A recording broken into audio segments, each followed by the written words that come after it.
Nadhani juzi mliona kulikuwa na mswada ambao umepitishwa na ndugu zangu hawa wamekaa hapa, wa kutupatia pesa za zile department ambazo tumebaki nazo,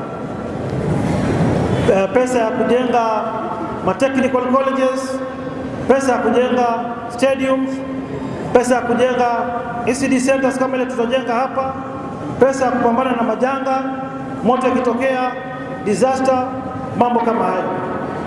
Lakini waheshimiwa hawa mnaona hapa walifanya kazi nzuri sana kwa kutengeneza bajeti nzuri sana, lakini kuna wakora mashetani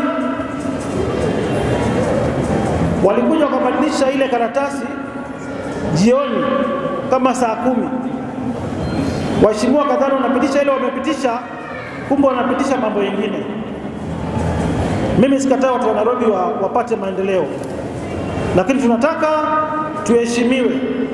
Zile sekta kidogo tumewachiwa, tupewe pesa yake kulingana na sheria, ndio tuweze kutumikia wananchi wa Nairobi na maendeleo na kazi zingine.